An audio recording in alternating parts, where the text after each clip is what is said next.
He had everything, everything. A palace with 10,000 rooms, gold so abundant, his servants used it to polish the floors, an army of 1 million soldiers, 40 wives, 300 children. Every king in the known world sent him gifts just to stay on his good side. He was not just rich, he was the definition of rich, the standard by which all wealth was measured.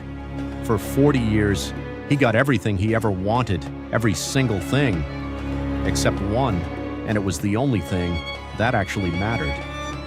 On the last night of his life, the most powerful man in the world lay completely alone. In a palace of 10,000 rooms, not one person came, not one. This is the story of King Solomon Al-Rashid, the richest man who ever lived, and the poorest death anyone has ever died. Stay with me, because by the end of this story, you will never look at your life the same way again. The year was 820 AD. In the golden heart of the Abbasid Empire sat a city so magnificent that travelers who saw it for the first time wept, not from sadness, from beauty. Baghdad, the city of peace, the center of the known world, and at its center sat a palace. And inside that palace sat a king, King Solomon Al-Rashid, 44 years old, with dark, commanding eyes and hands that had never, not once, reached for something and not received it. His treasury was so vast that his accountants had stopped counting years ago, not because they were lazy, but because the number kept changing and it always went up. He owned entire cities, mountains of gold and silver, libraries containing the knowledge of the entire world. Poets came from distant lands just to describe his wealth and went home having failed, because there were no words big enough. His palace had 10,000 rooms. He had never visited most of them. He had 40 wives, each one more beautiful than the last, 300 children, each one given everything they could ever want, 1 million soldiers who would die for him without question. Every morning, 100 servants dressed him. Every evening, 100 more undressed him. He had never, not once in his entire life, been alone. There was always someone, always music, always laughter, always movement, always noise. He was the most surrounded man in the history of the world. And yet, every single night, when the music stopped and the servants bowed and left and the palace went quiet, King Solomon Al-Rashid would sit by his window and look out at the city below and feel something he could not name, something that all his gold could not buy, something that all his power could not command. He never told anyone. Kings don't admit to feeling empty, but the emptiness was there, every single night, growing quietly, like a crack in a golden wall. It started with a dream, a recurring dream, the same dream, every night for 40 nights. In the dream, the king was standing in his palace, surrounded by all his gold, all his servants, all his wives, all his soldiers, and he was screaming, not in pain, in loneliness. A loneliness so complete, so total, that it had a sound, a low, hollow sound, like wind through an empty room. And every person around him, every servant, every wife, every soldier, was smiling, not at him, past him, as if he wasn't there, as if, despite all his gold, despite all his power, he had become invisible. He woke from this dream every single night, sweating, heart pounding, alone in his massive bed, in a room the size of a village, completely, absolutely alone. He summoned his wisest advisor, the old scholar Yusuf, a man of 90 years, who had served 3 kings before Solomon, who had no fear of anyone because he was old enough to know that there was nothing left to fear. "Tell me what the dream means," the king demanded. Old Yusuf looked at him for a long time, then he said something that no one had ever dared say to this king. "Your Majesty," he said quietly, "the dream means nothing. It is not the dream you should worry about." "Then what?" the king said. Yusuf looked around the magnificent throne room. at the gold, at the servants, at the guards, then back at the king. "When did you last," he said slowly, "have a conversation with someone who was not afraid of you?" The king opened his mouth and found he had no answer. "When did you last," Yusuf continued, "laugh, not because something was funny, but because you were truly happy?" Silence. "When did you last," the old man said, "love someone and know with certainty that they loved you back? Not your gold, not your power, you." The king sat very still for a very long time. Then he said, "Get out." Yusuf bowed and left, but the questions did not. The king could not sleep, not that night, not the next, not for a week.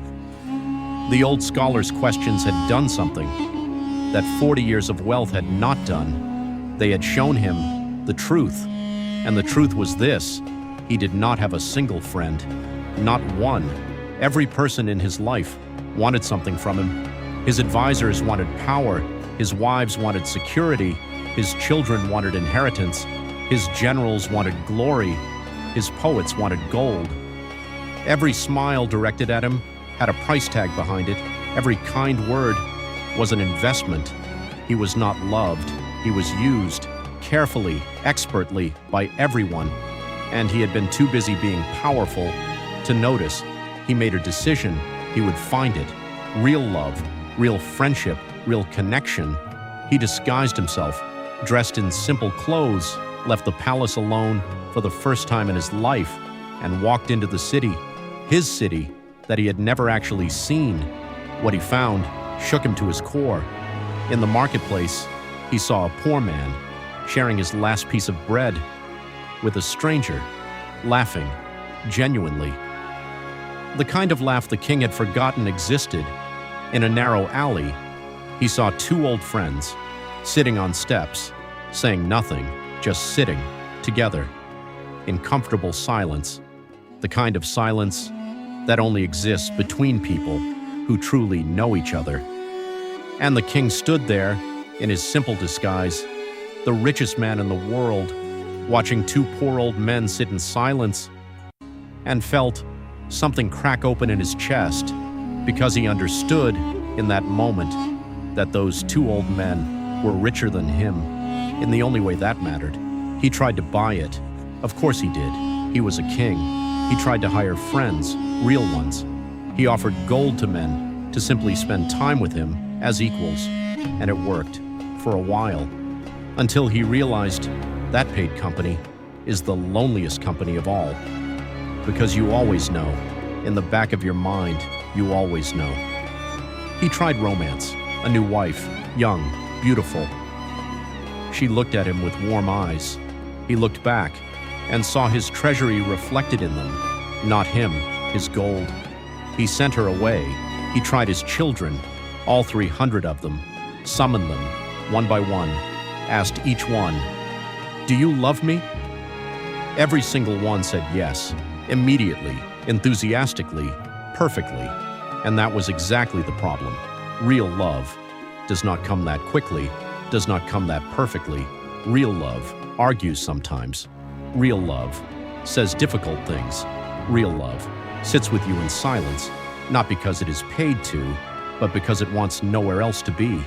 He found none of it, not in his palace, not in his city, not in his empire. The richest man in the world was completely, spiritually, utterly bankrupt. In the 39th year of his reign, a letter arrived from a woman named Fatima. She was 60 years old, a widow, living in a small house on the edge of the city. She had no gold, no status, no connection to the palace. She had heard, through the city's whispers, that the king was searching for something. She did not know what, but she wrote to him anyway. The letter said, "Your Majesty, I have heard that you are looking for something. I do not know what it is, but I think I know where it is not. It is not in your palace, it is not in your treasury, it is not in your army. I am 60 years old.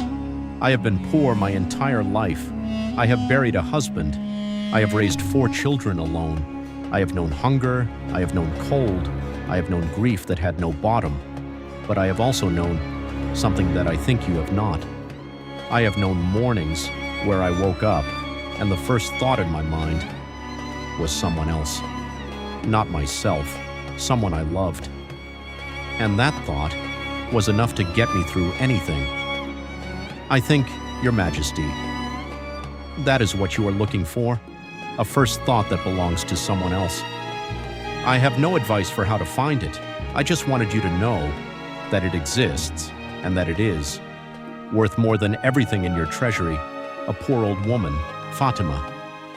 The king read this letter once, twice, 10 times, 20. He summoned Fatima to the palace.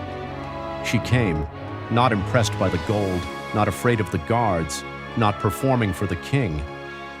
She sat across from him like an equal, because she was. They talked for hours about nothing important, about everything important, about her children, about her husband who had died, about the small garden she kept, even though the soil was poor, about the bread she made every Friday, even though she had no one to share it with, about loneliness, about love, about what a life actually means. The king listened. He had never, in 40 years of being surrounded, actually listened. Not like this.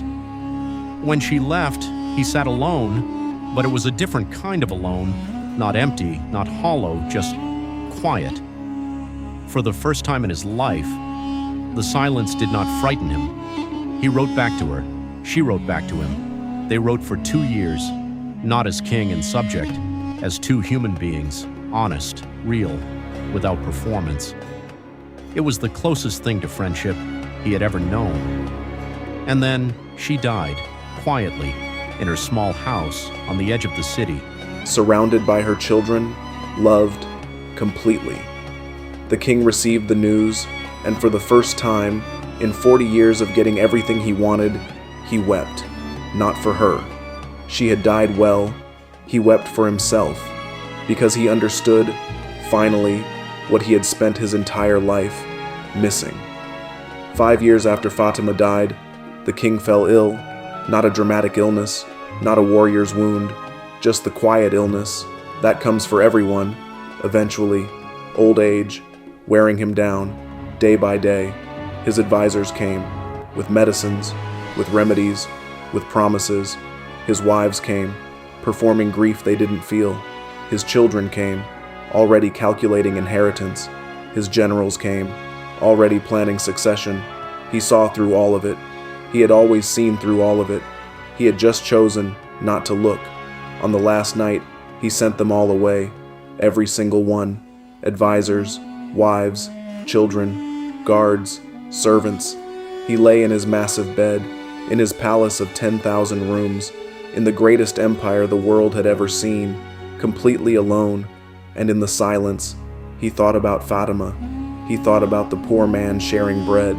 He thought about the two old friends, sitting in comfortable silence. He thought about his daughter Zara. Wait, no, that was a different story. He thought about what Yusuf had asked him 40 years ago. When did you last love someone and know with certainty they loved you back? Not your gold, not your power, you. And the answer, after a lifetime of searching, was still never.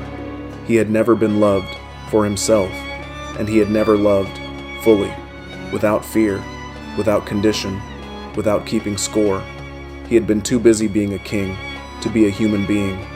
He looked around his palace, at the gold, at the silk, at the 10,000 rooms, empty and echoing, and he understood, at the very end, what all of it was worth. Without love, nothing. It was worth nothing. He closed his eyes, and the last thing he thought was not about his empire, not about his treasury, not about his legacy. The last thing he thought was about a letter from a poor old woman who had woken up every morning with someone else as her first thought and died, loved, completely. He had lived with everything and died with nothing. She had lived with nothing and died with everything. The most important thing, the morning after, his advisors found him, the richest man who ever lived, alone, in a palace of 10,000 rooms. They wrote about his gold, They wrote about his army. They wrote about his cities. Nobody wrote about the letter. Nobody wrote about Fatima. Nobody wrote about the crack in the golden wall. But I am telling you, because you need to hear it, go home tonight and be someone's first thought, not their king, not their provider, not their obligation, their first thought, because when everything else is gone, and it will all be gone, that is the only thing that was ever real. If this story moved you, share it with someone you love, right now, not tomorrow, now. Subscribe to Untold True Stories, because the world has forgotten too many stories like this one. See you in the next one.